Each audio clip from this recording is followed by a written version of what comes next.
And Maria, welcome. കാണുമ്പോൾ എപ്പോഴും ഭയങ്കര ചിരിച്ച മുഖമായിട്ടാണ് ഇരിക്കുന്നത്. ഈ ഫേസ് വെച്ചിട്ട് എങ്ങനെയാണ് നെഗറ്റീവ് റോൾസ് ഒക്കെ ചെയ്യുന്നത്? ടാറ്റു ലവറാണ്. ടാറ്റു നന്നായിട്ട് ചെയ്തിട്ടുണ്ട്. ഇപ്പൊ ചേച്ചിയുടെ ജീവിതത്തിൽ ഒരു പ്രത്യേക സന്ദർഭത്തിൽ കൂടിയാണ് പൊയ്ക്കൊണ്ടിരിക്കുന്നത്. അപ്പൊ ഒറ്റപ്പെട്ടു എന്ന് തോന്നുന്ന ഒരു സമയത്ത് എന്തായിരിക്കും ആദ്യം ചെയ്യുന്നത്? ഞാൻ അവിടെ അത്രയും ഇമോഷണലി വീക്കായിട്ടിരിക്കുന്ന സമയത്താണ് ഞാൻ അവിടെ അഭിനയിക്കാൻ ചെല്ലുന്നത്.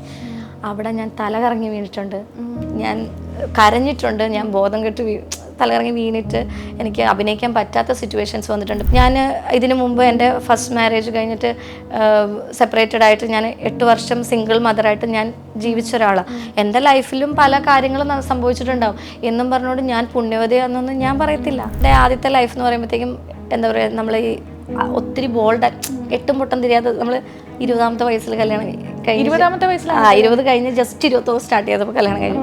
എൻ്റെ മോളോട് ഇപ്പോൾ ചോദിച്ചു കഴിഞ്ഞാൽ മോള് പറയുമല്ലോ, എനിക്ക് അവളുടെ പപ്പ എന്ന് പറയുന്നത് അവൾക്ക് തികച്ചും ഒരു പരാജയമായതുകൊണ്ട് അവൾക്കത് ഓർക്കുന്നത് തന്നെ ഇഷ്ടമല്ല. അമ്മ ഇപ്പോഴും ഇമോഷണലി അത്ര വലിയ ഇതൊന്നും ആയിട്ടില്ല, ബോൾഡൊന്നും ആയിട്ടില്ല, വീക്കാണ് ഇപ്പോഴും. പക്ഷേ എന്നാലും മമ്മി പിടിച്ച് നിൽക്കണം. മമ്മി പിടിച്ച് ആരെ ബോധിപ്പിക്കണ്ടേ, എന്തിന്? എൻ്റെ അമ്മ ചീത്തയാണോ ഇല്ലയോ എന്നുള്ളത് എനിക്കല്ല അറിയാം. ഞാൻ ഈ ഫീൽഡിലായതുകൊണ്ട് ഭയങ്കര മോശമായിട്ട് പറയുന്ന ആൾക്കാരുണ്ട്. നമ്മുടെ ഈ ഫീൽഡിൽ എന്താ മോശം? ഞാൻ ചോദിച്ചോട്ടെ, വീട്ടിലിരിക്കുന്ന വീട്ടമ്മമാർക്ക് മോശമായി ആയിക്കൂടെ?